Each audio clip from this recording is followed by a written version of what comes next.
Hello అండి, welcome to our channel RK creations. ఈరోజు మనం అమరావతిలోని తుళ్ళూరు మండలం వెంకటపాలెంలోని టీటీడీ వారు నిర్మించిన శ్రీ వెంకటేశ్వర స్వామి ఆలయాన్ని సందర్శిద్దాము. కార్తీక మాసం సందర్భంగా ఆలయం వెలుపలి భాగాన దీపాలు వెలిగించుకోవడానికి ఇలా ఏర్పాటు చేయడం జరిగింది. ఈ ఆలయ నిర్మాణం 25 ఎకరాల విస్తీర్ణంలో నిర్మించబడింది. ఈ ఆలయం తిరుమలలో ఉన్న శ్రీ వెంకటేశ్వర స్వామి ఆలయ నమూనాతో సరిపోల్చు కట్టడం, ఇక్కడ కొలువై ఉన్న స్వామివారు అచ్చంగా తిరుమలలో ఉన్న స్వామివారిలా ఉండడం విశేషం. ఆలయం లోపలికి వెళ్ళగానే ధ్వజస్తంభం, బలిపీఠం ఉంటాయి. కుడివైపు ప్రసాదాల కౌంటరు, టీటీడీ వస్తు విక్రయశాల ఉంటాయి. ఇక్కడ ప్రతి శుక్ర శనివారాలు తిరుమల శ్రీవారి లడ్డు విక్రయించడం జరుగుతుంది. బంగారు రంగులోని గోపురం, ఆలయ ప్రాంగణం అంతా విశాలంగా ప్రశాంతంగానూ ఉంటుంది.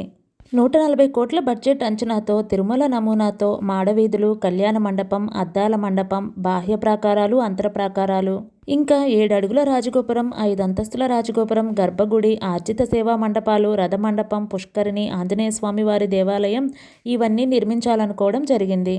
ప్రస్తుతం 5 అంతస్తుల రాజగోపురం, గర్భగుడి పూర్తయ్యాయి. ఈ ఆలయంలో చాళుక్యుల, చోళుల కాలం నాటి శిల్పకళ ప్రతిబింబించడం జరుగుతుంది. శిల్పకళా సౌందర్యం చూపర్లను విశేషంగా ఆకట్టుకుంటూ ఉంటుంది.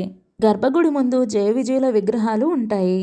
గర్భగుడిలోని స్వామివారి మూల విరాట్ తిరుమలలో వలె 18 అడుగుల పొడవుతో, 18 అంగుళాల తామ్రాకృతితో ఉన్న ప్లాట్ఫామ్తో, సుందరమైన నగుమోముతో, పచ్చకర్పూరంతో చేసిన నామంతో కళ్ళు పాక్షికంగా కప్పబడి ఉన్న స్వామివారిని చూస్తూ భక్తులు ఆనంద పారవస్యం పొందుతారు అనడంలో అతిశయోక్తి లేదు.